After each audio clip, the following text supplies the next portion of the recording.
Hi guys, it's Dr. Justin Buerta, the Tattoo Business Doc. Let's just remind you our website www.tattoobusinessdoc.co.za. If you've got any questions, you'll see on the website there's an email address, thedoc@bluecranefinancial.co.za. That's my practice, and then I'll try and answer your questions or do some sort of video on it, whatever. So clients have asked me about B and taxation. Well, it's not black and white. It's not hardline. It depends on literally substance over legal form. When I studied, that was quite a eye opener because you've got expenses for BE. Remember, you've got ownership and management and control. You've got preferential procurement. You've got supply development under preferential. You've got socioeconomic development, skills development, employment equity. B is such a, and trust me, B does not take into consideration the Companies Act and other legislations. They think B is the top legislation and that's it. But if you spend, in terms of B, the general rule is it would be tax deductible. I mean, preferential procurement is the suppliers you buy from. So that is deductible. Socioeconomic development, that's where you make donations. Okay, so you got to be very mindful about donations.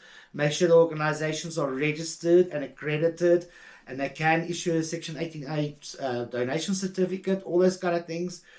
Because if you don't get that, you're going to struggle. And also, donations are limited to 10% of turnover. So you guys got to understand that you got to be very, very careful with socioeconomic development because it's got to be a credible organization.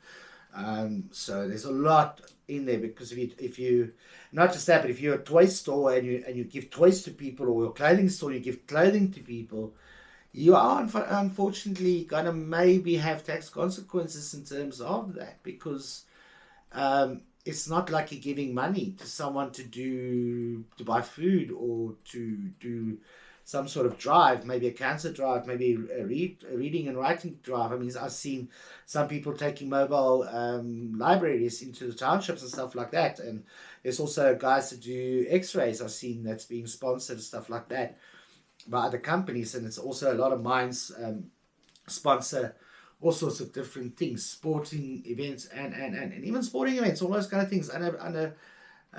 It's come under renewed observations and critique. If you think of the Olympics, the 2010 World Cup, and all those kind of things, those are temporary world events, but it's even though it generates money, it's not really in terms of a taxable thing because it's a sporting event and all those kind of things. And everything's becoming, it's really getting to a point where the world's politicians are getting desperate for money, I think, to a large extent. But you also can't tax absolutely everything into the ground because, you know what, there's something like public benefits organizations, not-for-profit organizations, welfare organizations. There's so many different. You can't tax everybody. And they're also obviously looking at taxing churches. But I don't think that will ever happen.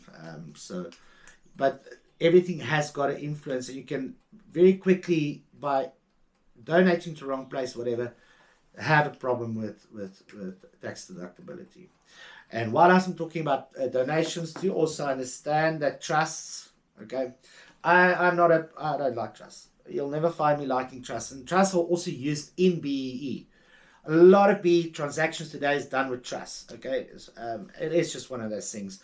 My whole thesis was based on it, so I know about it. But the problem is some people donate the money to those trusts, and those trusts are not necessarily registered as a non-profit organization, stuff like that, and the trust is not set up that way. Then SARS will not allow the deduction. Yes, you'll get your points to BE, but you're not going to get your tax deductibility, right? And that's the problem, and a lot of people are experiencing that problem right now, and they're getting angry because they can't get it deducted. Even with skills development, if you're sponsoring something at university level, all those kind of things, there is tax benefits for you in terms of that. It will have tax benefits, and it will be benefits for you. But it's got to be managed and controlled and done the correct way.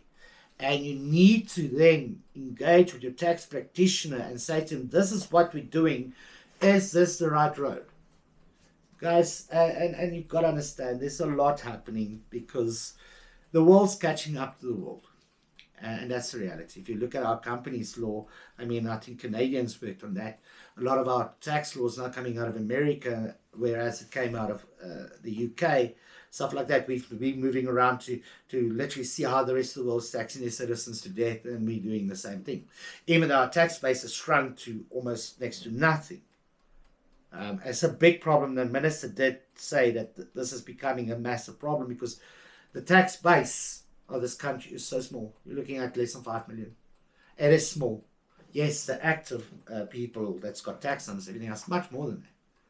But remember, don't necessarily pay tax to have a tax number. You just have to receive an IP5 at some stage in the last 20 years. So, guys, as you plan your BE, check with your tax consultant on that so that you do not have unintended tax consequences, because it happens at a drop of a hat, because we've got to do this, we've got to do that, and we want to do this, we want to do that, we want to do this, and we can supply paint to a company, but that is a product that you need to sell. So that doesn't necessarily count. A lot of people say, but I'm going to go paint to school with my paint and I'll pay for the labor. So the labor you can maybe put that through as the donation part, but unfortunately the paint, you're taking away from your stock that was supposed to be sold. So there is going to most likely be tax consequences, but it has to be weighed up again on the basis of substance over legal form, so that people understand the substance, the cause and effect, as they call it, the cause and effect, so that you understand that and that you apply it correctly. It is a pitfall, so be very mindful, guys. And as always, I've got your back, and I'll see you in the next session. Bye.